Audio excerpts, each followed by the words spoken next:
Сербське православ'я зіграло унікальну роль, щоб наші люди не втратили віру воскресшого. Всі наші духовники в краю, котрі були якби лідерами духовними у ті часи, пройшли через сербські православні семінарії. Христос воскресе!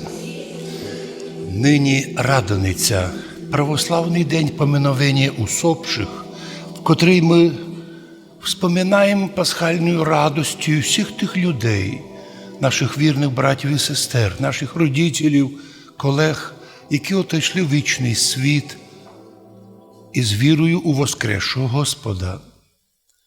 На Радоницю ми вспоминаємо і воїнів, але вспоминаємо більше іменно тих людей, які этот мір покинули з любов'ю до воскресшого Господа.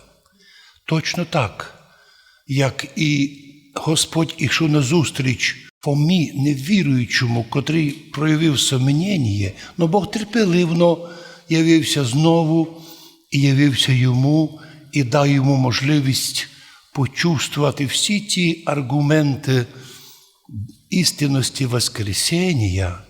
Так Господь і всіх людей приводить до Царства Божого.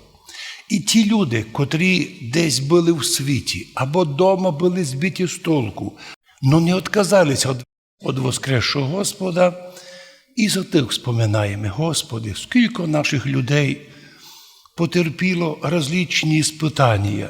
Ведь ми пережили у Закарпатті, у Карпатській Русі різні історії, різні держави. Кожна ліпила нам свою ідеологію, свою історію, свою релігію.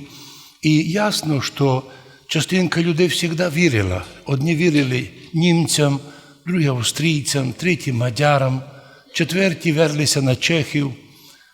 Уви, коли попали ми в Совєтський Союз, частинка наших людей нараз залізли у партію, хотіли б виділитися, а потім сожаліли за то.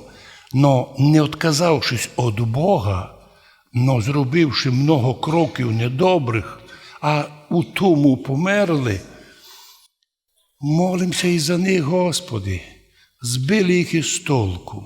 Ведь і нині маса людей також збита з толку, і, що показательно, многі з наших людей, наших, які родилися нашої землі, і наше слово слухати не хочуть, а ще й сказавши їм правду, так зляться. І то перший доказ, що люди втратили духовне основання. Замітьте, коли тепер маса батьків розказують, як їхні діти реагують, коли вже дітки привикли до мультиків, до телефонів, то якщо батьки забирають із рук їх телефон, діти впадають в такий розпач, так нервуються, часто півгодини не можуть дитину успокоїти. Уже видно, що дитинка стала прив'язана до цього болезненно. Но точно самое і в дорослі. Дорослим кажеш правду, історичну, духовну, церковну, а вони так ся сердять. А такі активні противники. І ми зрозуміли, що мусимо до всіх людей бути терпимими, особливо до збитих з толку, осліпших. Но якщо річ іде про живих, но точно так думаємо і про усопших, котрі одійшли в вічний світ, могли зробити якусь помилку, но якщо не відказалися від Бога, від воскресшого Господа, і за них молимося. Нині церква вспоминає великих святих, святителя Ніколая Сербського, Велеремировича. Він був єпископ Бжецький і Охридський. Він був тим духовником, який діяв у той час, коли коло Охрида була велика семінарія, і з нашої Подкарпатської Руси були направлені десятки юношей молодих, які навчалися у сербських православних семінаріях. Серед них був покойний в нашому соборі протерей Василій Самош. І всі наші духовники в краю, котрі були якби лідерами духовними у ті часи, пройшли через сербські православні семінарії. Многі люди наші в Америку і там стали православними. Мало хто знає, що основний костяк американського православ'я – виходці з нашого краю, починаючи з знаменитого святого Алексія Товта, який організував наших людей. Примерно, може бути, і 100 тисяч наших людей, котрі так і осталися в Америці, частинка верталася обратно, прийняли святое православ'я. Серед них трудився і нині поминаємий святитель Ніколай Сербський. Потім, коли він помер в Америці, то родичі попросили перенести останки його рідне село, де похований Іустин Попович, також великий проповідник православ'я, який і в нашому краю проповідував, і наших студентів учив. І так нам важно вспомнити, що сербське православ'я зіграло унікальну роль, щоб наші люди не втратили віру в воскресшого Господа.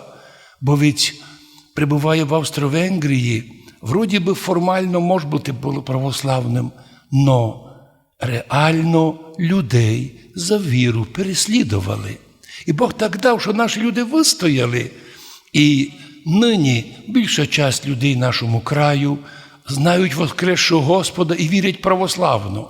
Да, є частинка людей, які не так вірують, то вопрос другий. Но ті люди, і в тому числі і мій дідо Георгій вернувся з Америки православним.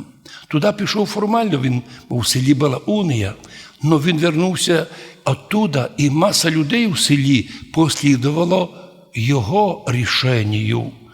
Так верталося наше Закарпаття, історична Подкарпатська Русь до святого православ'я. І коли сформувалася наша церква, іменно церква, не єпархія, не митрополія, іменно Карпато-Русинська православна церква Восточна, то іменно сербський патріарх спасає ситуацію. Чехи не дають вибрати з наших людей єпископів, і тоді спас положення святіший патріарх православний сербський, посилає сюди знаменитого архієрея-проповідника, великого організатора і проповідника єпископа Жичського Досифея. І ми сьогодні, взирая на постать святителя Ніколая Сербського, Жичського, Охридського, а далі потім проповідавши в Америці, думаємо собі, скільки переплетені долі православних людей, священників і святителів. Но важно, де б вони не були, у себе вдома в Сербії, у нас в Чехословакії тоді була тут, і в Америці, вони привертали наших людей до віри православної, віри канонічної. І коли прийшли наші люди з Америки, то вони безошибочно розуміли, що хоч і в уніатів є похожа наша служба православна, але це не одно й те же, тому що обряд може збережений бути, а єдинство духовне уже розорвано є. Тому, коли вийшов на проповідь наш благословенний Алексій, сповідник Карпат-Руський, і його сподвижники, то в нашому краю цілими селами люди верталися у святое православ'я. Нині і в Євангелії читаємо, що Бог на той послав і Сина Свого, отдав Його на смерть, щоб всі люди, повірувавши в воскресшого Господа Ісуса, стали послідовниками Ісуса і могли вернутися в Царство Божє через віру православну, канонічну. Не случайно і ми говоримо і нині, котрі воїни нині на полі боя погибли за віру і Отечество, також получають від Бога відповідну нагороду. І Ти, Божа Мати, благослови наших людей, живих, котрі нині держаться православної церкви, котрі не взирають на безумство різних проповідників, котрі ходять між нашими людьми. І ми зрозуміли, що атеїзм не пропав. Він продовжує жити у различних конфесіях внеканонічної церкви, но має свої назви різні. Но безбожіє оттягує наших людей від святої, благодатної, канонічної, спасаючої церкви, і ми нині лише можемо казати: Господи, помилуй живих, щоб сохранялися у вірі. Но, Господи, помилуй усопших наших дідов, прадідов, родителів наших, братів, сестер наших, котрі скончалися у вірі, надежді, воскресіння, но і воїнів на полі брані убієнних і за віру і Отечество. Бо так, моляся, ми тут діти Божі, благодатної церкви спасаючої, і усопшим, котрі в вічності так чекають нашої молитви, як солдат в армії чекає письма вісточки від родителів. І ви всі святі наші, і святий Отче Ніколає Сербський, і Устине Поповиче, і Олексій Карпаторуський, моліть Бога за нас, що так, як ви трудилися, спасали наш народ у трудні часи. До речі, один із них так і вмер у Дахау, концлагері. Щоб і ми тут сьогодні не боялися проповідувати Слово Божє, бо лише так ми, діти Божі, себе спасає живих, моляся за усопших, віримо, що масу людей можемо спасти, привести їх у вожделенне Царство Божє. Амінь.